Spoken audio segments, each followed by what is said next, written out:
Hello everybody, and welcome to this installment of the CST webinar. My name is Maike Hamann. I'm a researcher at the CST. My interests are in urban sustainability broadly, but specifically around urban ecosystem services and nature-based solutions, which is why I'm particularly excited about today's webinar, which really has an urban focus.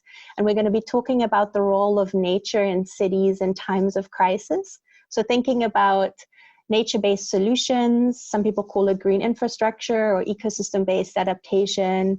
There's many terms for this idea of nature in cities in some or other shape or form, and the role that it has in contributing to people's well-being and contributing to building resilience in cities across the world.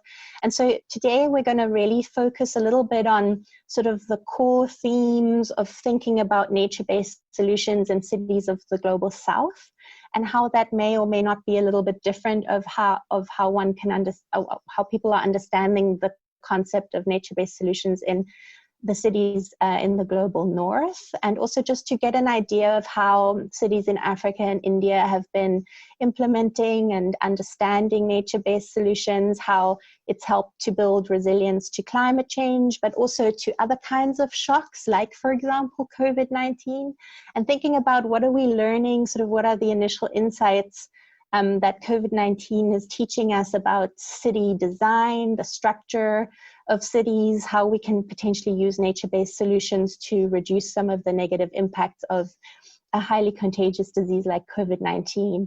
But then also we want to touch a little bit towards the end of the webinar on more sort of the equity implications of quote-unquote green development, especially in cities of the global south. What does it mean to implement nature-based solutions? How is that impacting vulnerable communities? How are we thinking about nature-based solutions in the context of environmental justice? So there's quite a wide range of topics that we want to touch upon, and I'm particularly excited to be welcoming our wonderful panelists today to talk a little bit about all of these issues. The first one I'd like to introduce to you is Dr. Sumetee Gajjar. She is an associate at PlanAdapt, which is an independent global network-based organization that provides knowledge support for climate change adaptation and climate risk management. And the other panelist I'd like to welcome is Jessica Kavonic from ICLEI Africa. She's a senior professional officer in the resilience team and works very closely with local governments around Africa to build climate resilience and enhance urban natural assets. So welcome, both of you. Thank you so much for making the time to be here today. And I'm going to give each one, Sumetee and Jess, a chance to introduce themselves a little bit more and talk a little bit more about their work and where they situate themselves in this sort of context of nature-based solutions, and also kind of how they came to be interested in the topic in the first place. So with that, I'd like to hand over to Sumetee. If you want to start maybe your presentation. Thank you. Thanks, Maike, and thanks for having me here in this panel, and the participants for attending. So I think, to be honest, my journey started parallelly with an interest in climate change adaptation. And then living in Bangalore 7 years ago, when we were surrounded by a lot of natural assets, but also urbanization at the same time. There were changes happening around us in peri-urban Bangalore, which were happening so rapidly and having such an impact on nature around us. One had to, while engaging with literature on climate change adaptation, see literally how nature and climate change actually interacts, and climate, not just climate change, but actually the nature in the city as well as the condition of the city in terms of air quality, water quality, etc. So I think I have a presentation to share, which is just a couple of slides quickly to give an idea to the participants. And I will do that. So it's, so I think it started with this almost a photo essay which happened emergently while living near Rachnahalli Lake. It's in the north of Bangalore, and what we have here is, I'll go back to that. So we were near this lake, and I captured a few moments of biodiversity and how water reticulation happens and how the buildings around it utilize the water body as well as people around it. So if people are interested, they can see this photo essay. It's at the TNOC website as well as the India Water Portal. And then over time, we became involved in there were ongoing developments which happened where more and more citizens got involved in the lake's upkeep. And when we were initially engaging, there wasn't even a pathway around the water body. But then over time, as more and more organizations around the lake, including Rural Energy Development Organization, as well as A-Tree nearby, over time got involved, more and more civic action started happening and schools got involved. So these were happening simultaneously. So that is where the entry happened. And right now we have moved quite a bit on taking the whole idea of nature-based solutions and climate change forward, as my colleague from ICLEI will also speak. There is that lived experience that I have just highlighted, and then there is also the policy interest as well as research interest. So currently I'm involved in on a few fronts, which we'll unravel as the questions come up, where we are looking at how nature-based solutions actually, particularly with PlanAdapt, also working with IUCN's Friends of Ecosystems-Based Adaptation, which is being launched actually today, a survey. And if I may use this opportunity to publicize that also, we'll be sharing it on Twitter as well. And we are actually gathering more knowledge, which is collectively held in the Global South, around ecosystems-based adaptation, particularly in urban areas. So I think what I'm trying to track is this journey, which is our personal interaction with nature as citizens in the Global South, and a journey in climate change adaptation, embracing nature, forefronting nature, as opposed to engineered solutions. So with that, I'll stop there. Thanks, Sumetee, for that summary of your work, and I'm looking forward into diving into more details into some of that you've just touched upon there. Jess, over to you if you want to just start sharing your slides, or just tell us a little bit about the work that you do. Perfect. Thanks, Maike. Thank you. Hope you can see my slides and hear me. Yes. So yeah, welcome everyone. My name's Jess Kavonic. And I work for a company called ICLEI, and kind of our main mandate is to work with cities and local governments in trying to build sustainable cities. Where I kind of have come from, and why I'm very much interested in nature-based solutions, is I studied more of a hardcore climate change degree, so atmospheric science and modeling. And I got towards the end of the honours year and realised, like, I know exactly what's changing. I can figure out how degree of change, but I still have absolutely no idea what to do about it. And so I kind of went into a master's around sustainable development, and was just amazed at the potential that nature and nature considerations have to address so many of those challenges for the future. And then I started working with a few municipalities. I was based at the city of Cape Town, and then slowly moved over to ICLEI, where I'm super honoured to be the program manager for this program called Urban Natural Assets for Africa.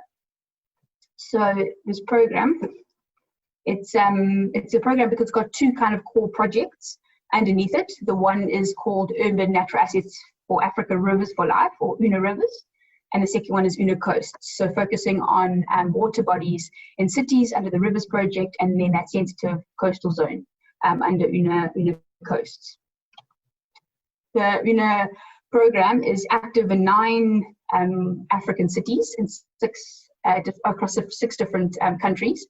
And you can see from the map, that's kind of like the distribution. We also have quite at ICLEI, we work very, very closely with different projects and different initiatives. So the UNA methodologies and learnings are feeding into a much bigger footprint than just those 9 African cities.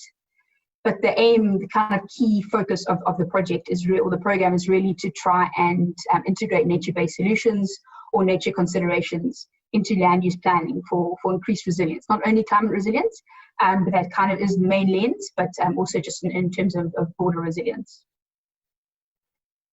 So the project is extremely complicated to try and explain, because there's 8 cities, and what the program kind of really prides itself on is that we try and do a needs assessment and try and really like align with needs and opportunities in those local contexts, because we feel that is so important for kind of making sustained change. And so it's very hard to articulate what kind of has come out of the program. But we have been implementing this program for 7 years now. So there are quite amazing kind of changes that we are seeing. And we have divided these into what we've called impact pathways. So very quickly, I'll take you through some of the changes that we're starting to see in those cities based on that 7 years worth of work.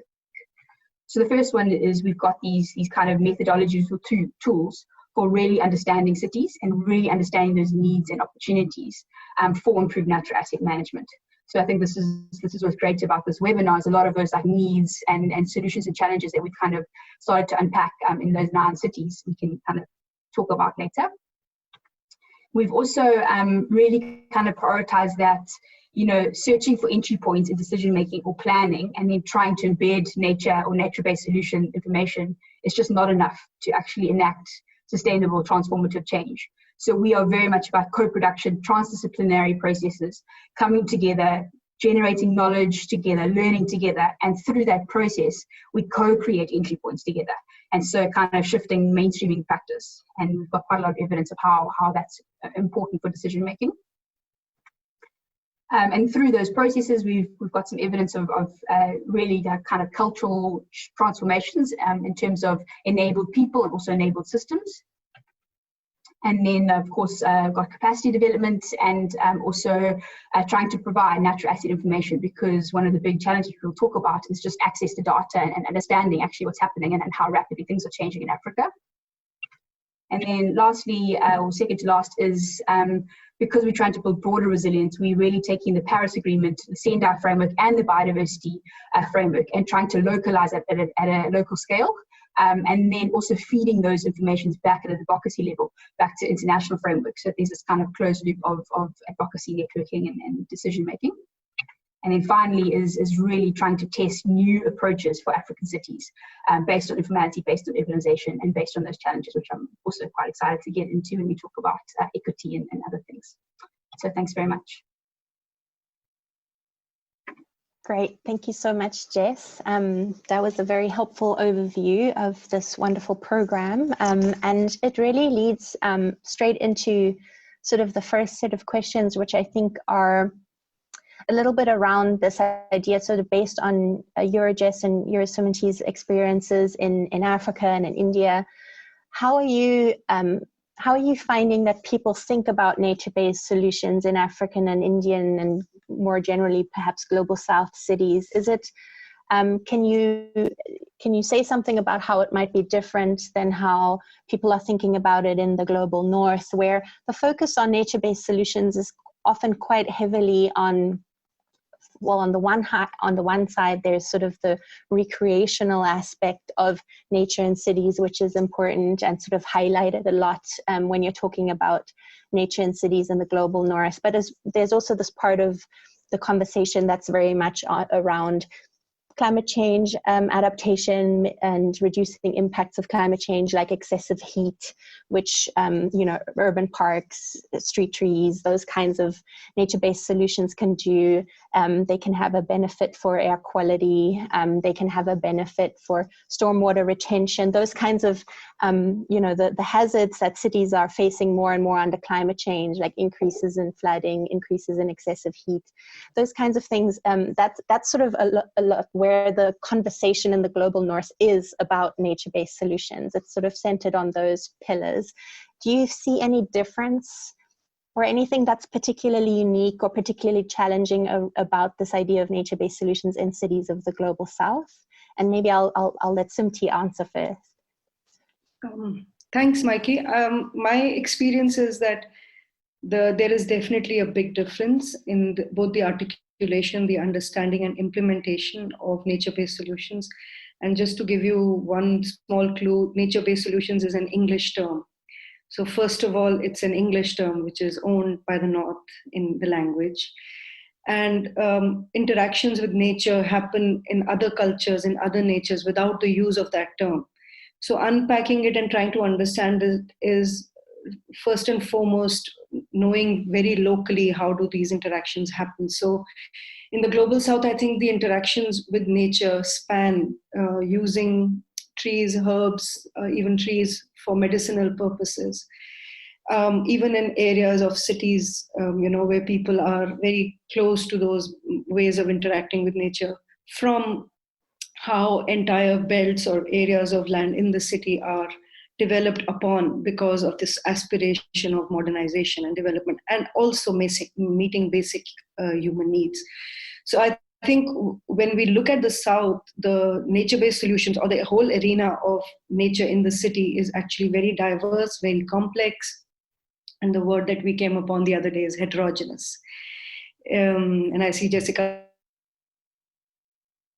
And one has to accept that multiplicity, the plurality of it, and not, and that makes it rich, and it makes the solutions, if you want to call them, also complex. But once one embraces the multiplicity of interactions, it is easier to think about how land or nature must be utilized in cities for the betterment of the people there. So where then your list of climate change adaptation, air quality regulation, water quality regulation, and then other needs such as sanitation. I mean, my interaction with the lake, for example, we try to codify it or designate it as an urban asset of a lake, which is for recreation or walking. Some users were completely prevented from accessing it. And then that's where your equity considerations come in.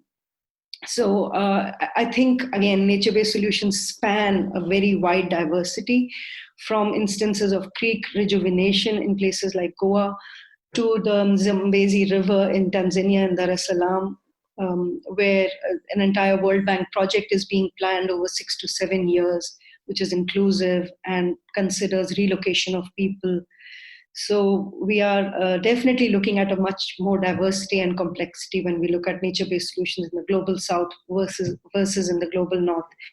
And I think there are often tensions, especially in policy and funding, when we try to transport that understanding from the north to the south, because in the south it can't just be about parks or trees.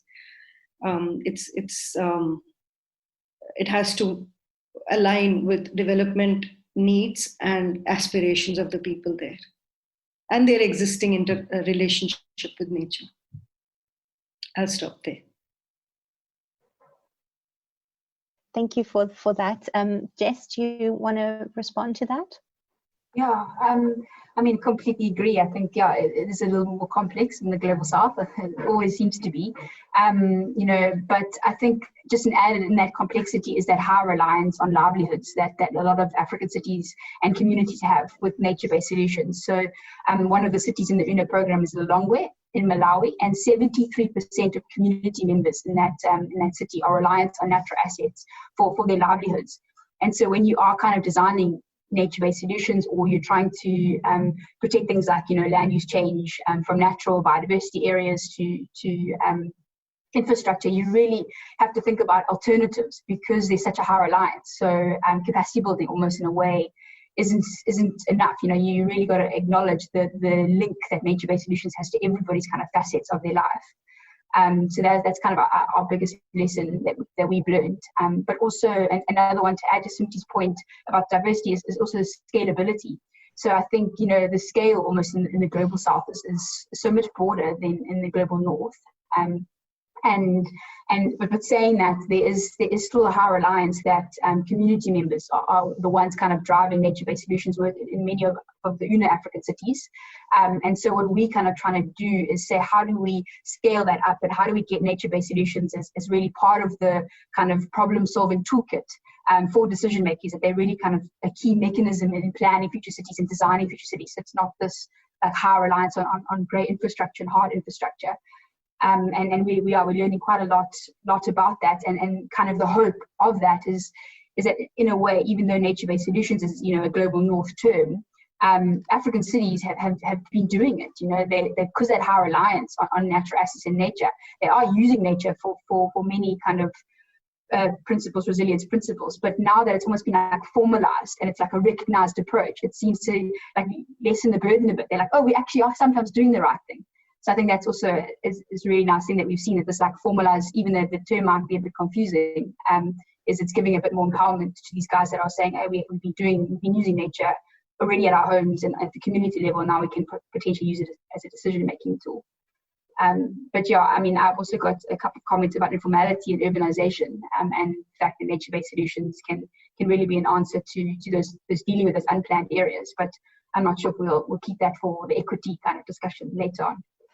Well, I think we could. I wonder though how much. So one of the things that also Sumetee and I have talked about before is sort of this idea of, you know, it seems like a lot of the way that people are arguing for nature-based solutions potentially over grey infrastructural solutions when it comes to potential like things like coastal hazard mitigation or heat reduction and these kinds of things, is that a lot of the times we're trying to calculate or assess the sort of value of these nature-based solutions in some way that is somewhat comparable to grey infrastructure value, whatever that value is, but often, you know, it's some kind of economic value or sort of return on investment value.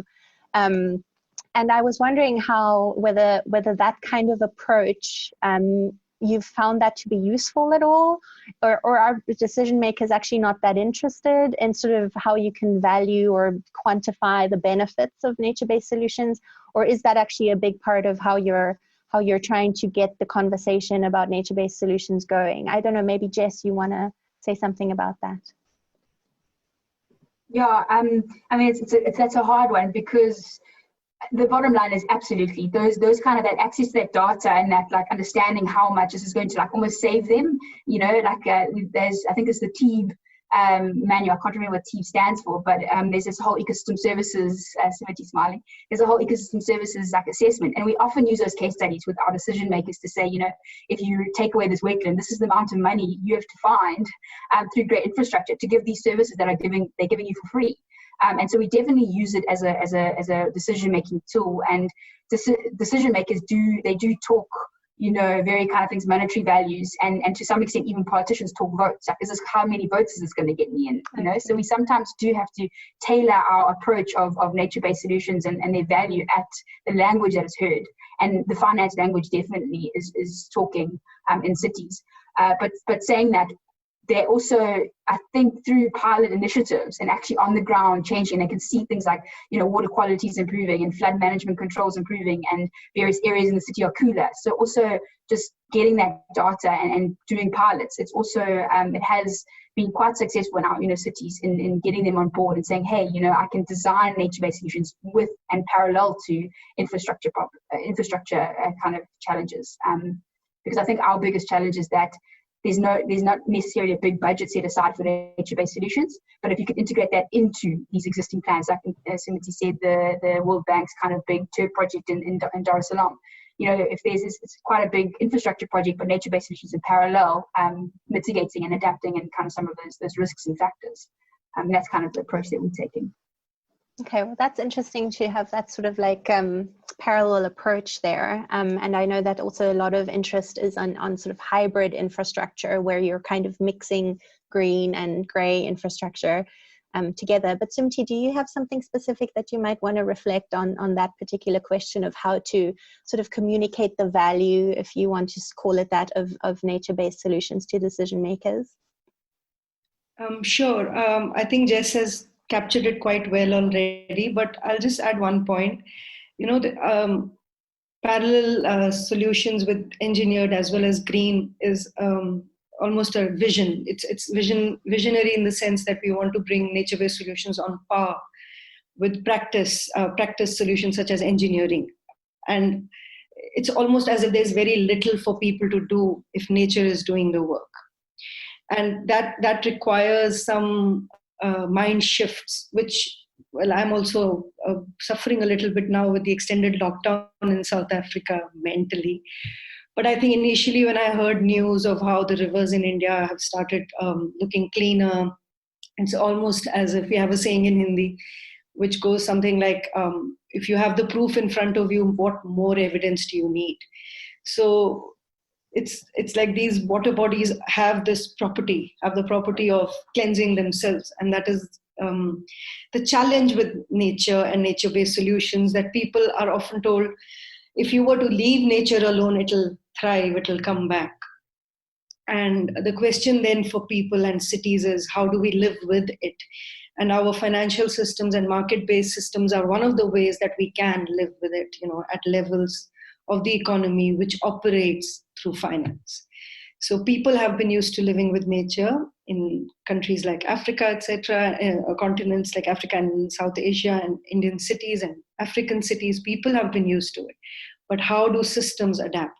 So when we bring in valuation techniques and tools, what that enables is a way of mainstreaming it and building it into built infrastructure project plans and programs with an economic valuation. So that's an idea. Yeah, this is so interesting because to me also, because we've been, there's obviously also a lot of pushback of this idea of valuation, especially if it's only monetary valuation. But it's also been interesting to see the sort of the tools you need for that, and the sort of mapping tools and ecosystem service models and those kinds of things, that they are in high demand, but they also, they almost form part of a bigger conversation that cities might need to have around building resilience, which isn't so much about mapping something or valuing something, but it's that whole process you have through discussing and engaging with communities about what it means to be resilient to what, and also how do nature-based solutions potentially help communities be more resilient. So it feels like it's an ongoing bigger process, this resilience building, but then there are these sort of tools like ecosystem service modeling and valuation, and that can assist at certain points. If I can Sure. And there's also the thinking around the new economic thinking, which obviously has its roots already in ecological economics and the work that's been done by people like Robert Costanza, and where ecological footprints of places and cities and countries were calculated, which somehow also translated into the carbon footprint and at one point, but now it's also being re-engaged with in terms of biomes and bringing in more biological knowledge. So I think at that point of time, it was ecological economics, but with a very strong economics root. And perhaps the foundation which comes from an understanding of biology and ecology and the living content needs to be strengthened.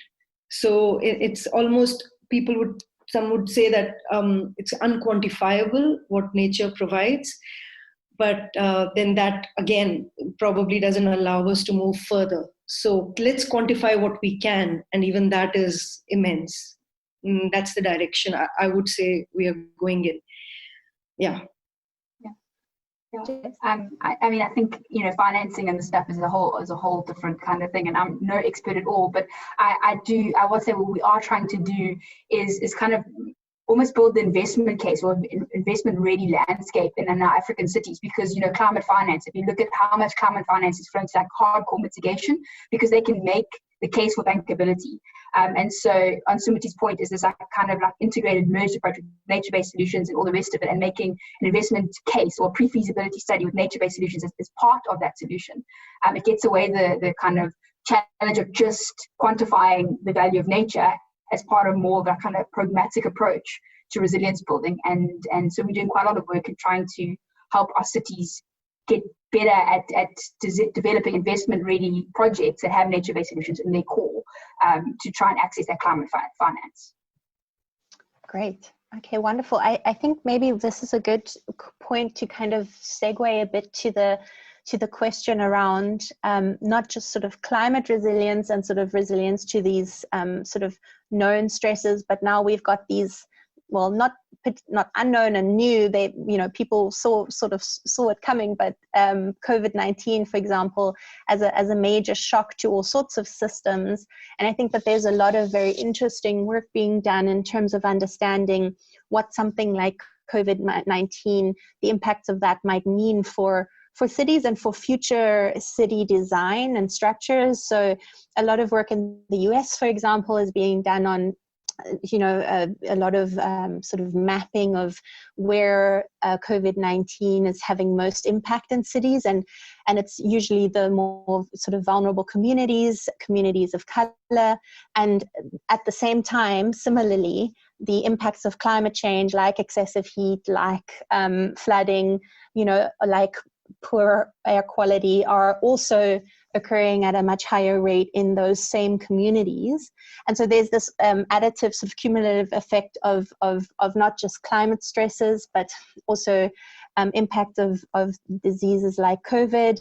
And that at the same time, those are the exact communities where there isn't a lot of nature, where there aren't any parks, or the parks are small and not well kept, or there's there aren't a lot of street trees, and this is sort of from a global north perspective, so sort of in the US context, what they consider nature-based solutions. But there's definitely, so those are the areas that aren't as green and aren't getting as many benefits from nature as some of the more wealthy areas. So there's this sort of like overlap of stresses, and I'm wondering if you have any thoughts about that in terms of African cities or Indian cities, or more generally cities of the global south. Are we learning anything from COVID? Have you been surprised by something that's happened or that's happening in cities in response to COVID? And maybe Jess, I'll let you go first. Thanks. Yeah, I mean, I could just quickly say, I think what we started to see is this kind of natural progression in a way. I could be talking out of turn, but back to like almost like a sustainable community model. So, because there's this high reliance in the African cities on nature-based solutions, we're starting to see more and more people starting to do subsistence agriculture again, because they can't go into the shops, or they having issues with income and stuff like that. So they are relying on that kind of community structures again. Sustainable agriculture. What we've also seen is that with mobility, restrictions and where you can move in the city, a lot more people are staying closer to home, and so trying to use the informal kind of methods of income closer to home, and designing these kind of like community kind of ways of getting income. So I think that's been really, really interesting in just this. It's almost seeing like little pockets of the city starting to work as in little pockets. So that's, I think, been our biggest learning. But on the other side, we have got a little bit of kind of confirmation that under UNA we are doing some of the right things, because we've been challenging our cities to do adaptive and flexible project and policy development, and we've really been trying to build like agency with people. So there's like these champions in cities that can think about wicked problems and systems thinking and stuff like that, and we're starting to see them having a really big role in these kind of crises, because they've already kind of got those tools now that has just been through the lens of nature-based solutions, but they're applying them to health issues and things. So that's also been quite nice to see that they've got that transferability now.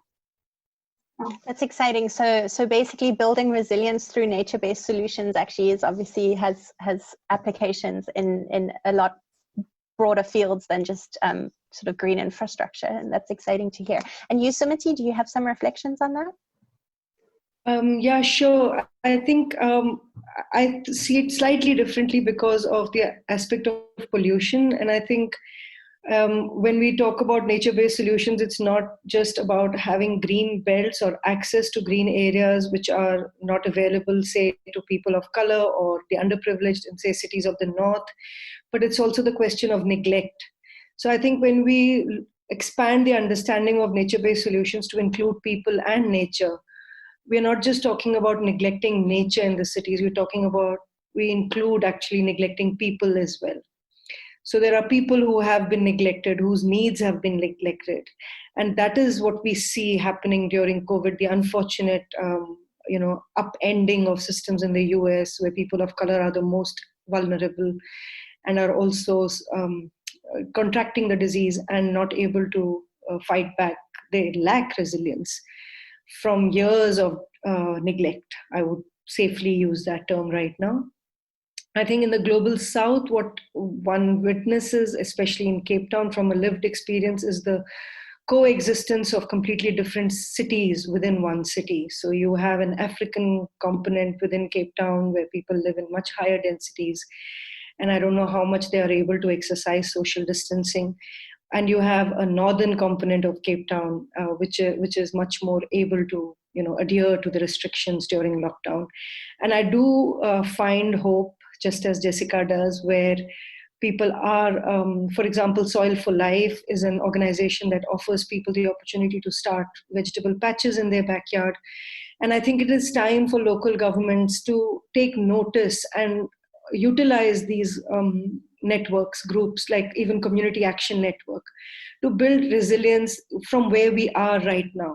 Because I think it's 25 years of democracy in Cape Town, and people are where they are. What are their needs? How do we stay resilient in the coming, in the future, where pandemics are not going to be that rare, or that's what is being projected.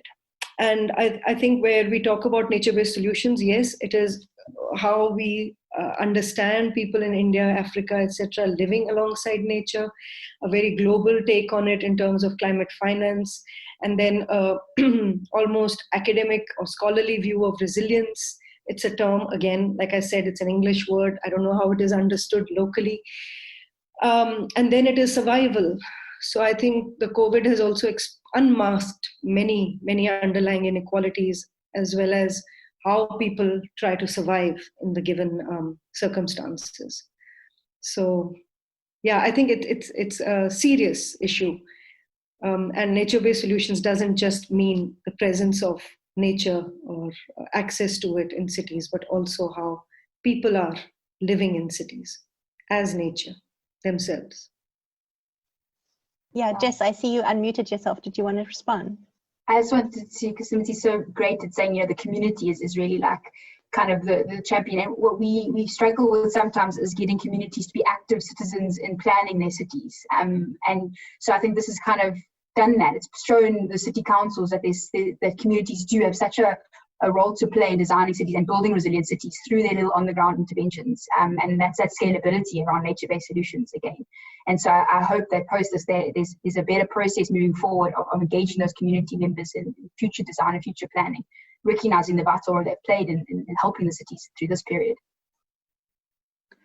Yeah, actually that links to a question we got from one of the attendees. So Corbus van Rooyen is asking specifically around this idea of smart cities. So I'm not sure if you guys engage with that sort of notion, but he's asking, do you collaborate with the planners and developers of smart city infrastructure to incorporate nature-based solutions? And so he's saying that there's a current aspiration of smart city development globally, and it's often being misunderstood as being a predominantly technological and digital construct only. So have you had these conversations when you talk about decision makers around sort of nature-based solutions in quote unquote smart cities? Can I come in here? Sure. Because a little bit of experience, again, academic to some extent, but also lived. Bangalore is supposed to be a smart city, and that's one of the ways in which I started out looking at nature-based solutions. And then India came up with another mission alongside the smart city mission, which is called Amrut, which is about rejuvenation. That's the title. It's an acronym for Mission for Urban Rejuvenation and Transformation. And unfortunately, green spaces and parks is relegated as one almost spoke of a six-spoke strategy. But there's definitely potential of elevating nature-based solutions within SMART. And I agree with you that till now it has been understood more from a technocratic perspective of, surveillance systems and almost that panoptic vision of the city where everything is monitored and nothing can go wrong, therefore, to allowing it to be and embracing nature in the process. So the case that I did in my insight, which is due to come out soon, funded by SIA, South African Institute of International Affairs, looks at a case in Goa where a proposal was put in by this citizen collective to the IIHS, looking at and embraced by the smart city vision of Goa. It's called Imagine Panaji vision, where the development of this creek in Goa is put forward as a part of the agenda towards becoming a smart city. So there are small steps, I would call them baby steps. But the arena is big. It's open and wide for us to then, increase more awareness around it and come up with, as Jessica said, investment-ready cases in Africa. Yeah, it's an interesting discussion. We've been doing some work on trying to understand all these city typologies that are being, put forward, whether it's the smart city or the dense city or the green city or the sponge city or the rejuvenated city, as you've just said. So there's all these terms that are being used to talk about sort of city development, and it's interesting to see to what degree nature-based solutions are centered in those, and how seriously they take sort of resilience building through nature-based solutions. Jess, did you want to come in there? I just have one point. So because the UNO program is very needs-based, a couple of our cities asked for a mobile application to be developed, which gives them a step-by-step approach for implementing nature-based solutions at a community level. And we've actually developed that. And there's a set of 6 nature-based solutions, and then steps underneath each, 60, nature-based solutions, and then step-by-step under each one. The app's called Thrive, and I will put the link to it in the chat. And that's our attempt to be smart. That's great. 60 nature-based solutions. That's pretty impressive. And actually, this conversation leads quite nicely to our next sort of overall theme around sort of equity. And I want to come back to also a question that was asked by Nadia Cetus from the CST. Actually, she's wondering, how do you work with communities where natural open spaces within urban environments are sometimes seen as dangerous and are often dangerous, either through criminal activities, dangerous animals, drowning, etc. And so this links to the question around nature-based solutions and the kind of disservices maybe that might come from them as well, or who's actually benefiting from nature-based solutions. And the same space might be, this, I always use the example, the same sort of urban park might be wonderful for Josh the runner, the guy who goes running there and gets his recreation and exercise, but then it might be a very scary place for Maike, the woman who has to walk through there on her way to work. And so these are some, obviously there's a lot to unpack in terms of equity and access to green spaces and environmental justice, but maybe that we can use this as a bit of a prompt. If you, Sumetee, for example, you want to say something about your experiences in terms of equity of access, equity of benefits, and when it comes to nature-based solutions. Yeah, I think I did touch on it briefly when I started the presentation, talking about how particular users of nature were prevented once it had become so-called gentrified. And so I would say that is not a model to follow. And a more reflexive and sensitive approach needs to be made, needs to be adopted when designing nature-based solutions, or how nature is actually engaged with. But I think your point around safety is well taken. However, I would counter that by saying that there is lack of safety even on roads. Pedestrians on Indian roads are much more unsafe than people on two-wheelers and then bicycles and then in a car and so on. It's not necessarily completely transferable analogy, but the point is that can't be the reason for not there are safety concerns, but that does not mean that nature is not adopted in cities, or nature-based solutions aren't. And like we said, vacant lots or open lands of nature in the city, it's the use and the way it is defined. So if there is an open piece of land for air purification and water cleansing, it is not meant for people to run in during unsafe times of the day. So one has to connect what is being described as a disservice with what is the purpose of that land or place in the city. So I would say there is greater sensitization needed. and more awareness, and how basically the nature is accessed. I mean, people lived next to forests before, and they were unsafe going in alone then as well. So how do we now engage with nature so that it's safe and it's not high risk taking? And Jess? Yeah, I mean, I said it better, but maybe as an added point, I think it's back to that just inclusive design processes. So particularly, again, we're trying to, bring in community members as active participants in designing these nature-based solutions. And so we're using a multitude of approaches to do this. One is Minecraft. I don't know if anyone, the smart people will understand that, it's that computer game, and UN Habitat's actually kind of changed it so that you can use it as a design tool, and we can go into vulnerable communities and work with the vulnerable community to design an open space and really like putting in blocks and all the rest of it and bringing in nature-based solutions at a very local level. And we did this in Addis Ababa, and it was fascinating because we had women who'd never used a computer before, and we had street children, and we had a whole bunch of planners, and every single one of the planners' plans was vetoed by the council because it wasn't realistic. And the women and the street kids' plans were the ones that were taken forward because they understood the South the best, and they understood why they needed a particular thing because there's flooding here, or this is a hot spot because it's got no lights, and so this is where crime is, and this is how you can overcome this with nature-based solution. And it was amazing to see. And now that whole site has been implemented, and we're really seeing people actively use the site. So yeah, I think my big thing is just inclusive design processes that really kind of put community voices as a key and part of that. And as I made my first point, communities are really using nature-based solutions anyway because they're such high reliance. So that will automatically come through in those designs, and that's also really nice to see.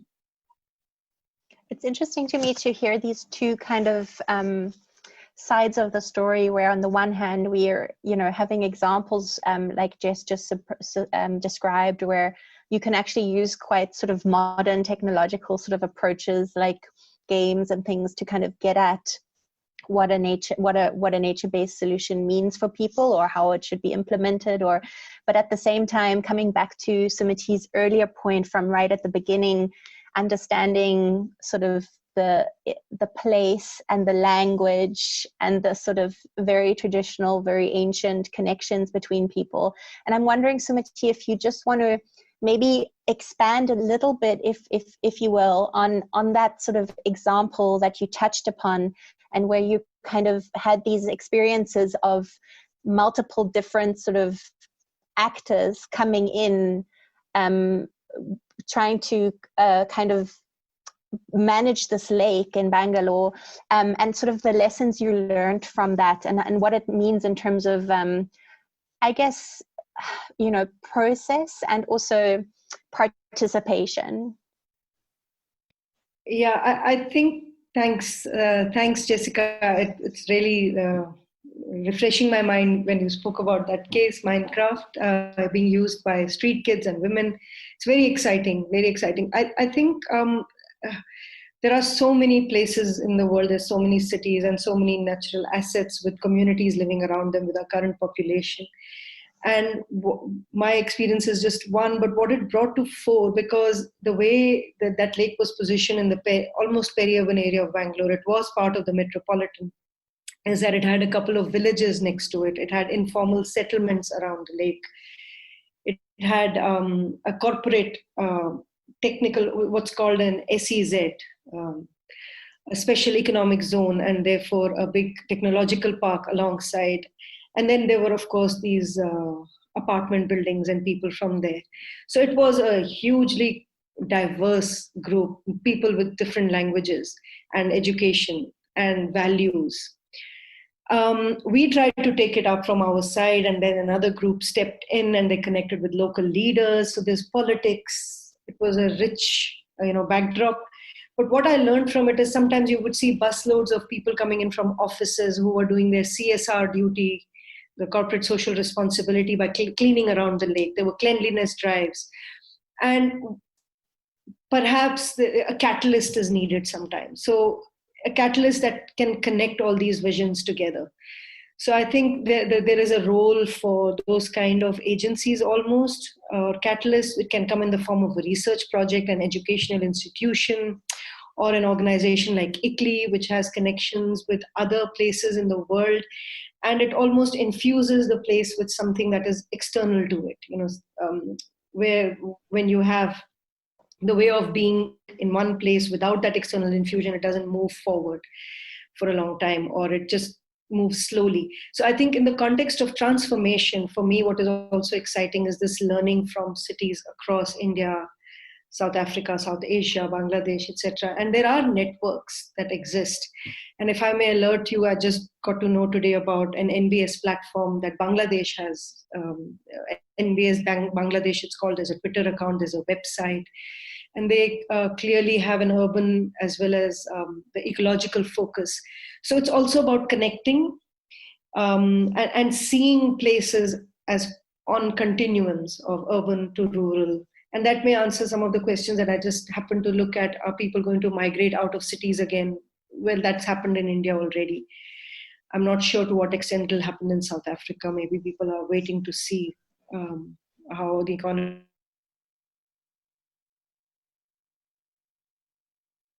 I think I found the role of catalysts very important in my experience around nature-based solutions. That's great. I want to, there's so much here to unpack around the implications of nature-based solutions in terms of the sort of mosaic of the city and its many inequalities. I do want to come back to one particular point that one of our attendees has mentioned. He's Andre van Rooyen is asking a question around health. And I think that especially links also to equity. He's saying that COVID-19 brought to the surface the often neglected concept of mental health, and to what extent can or should we take this into account or into consideration when we're planning cities and nature-based solutions. And I think that that's an important point, and it's not actually just mental health, although that is very much on everyone's mind, but also just health generally, especially exercise, physical health, and in terms of mental health, the anxiety reducing effects of being in nature, whatever that might be in one's case. But do you guys have any reflections on that? Is this something that comes up when you're talking to decision makers as an important contribution of nature-based solutions, or is that still a little bit marginal? Maybe Jess, you want to go first?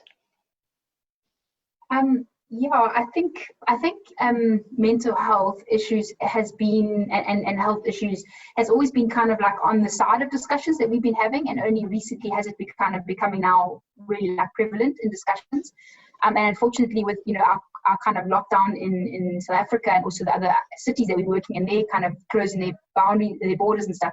Our engagements have very much been kind of high level at the moment about what decision makers feed back to us. So we don't have as much information about that now, but I do think it's going to be a kind of a key point moving forward. And I mean, similar to that, I've seen comments about whether people are now moving back to rural areas. And also I would assume that they might be, but we don't know that yet because we haven't been back to our cities to really see the implications and the ramifications of all of this period yet.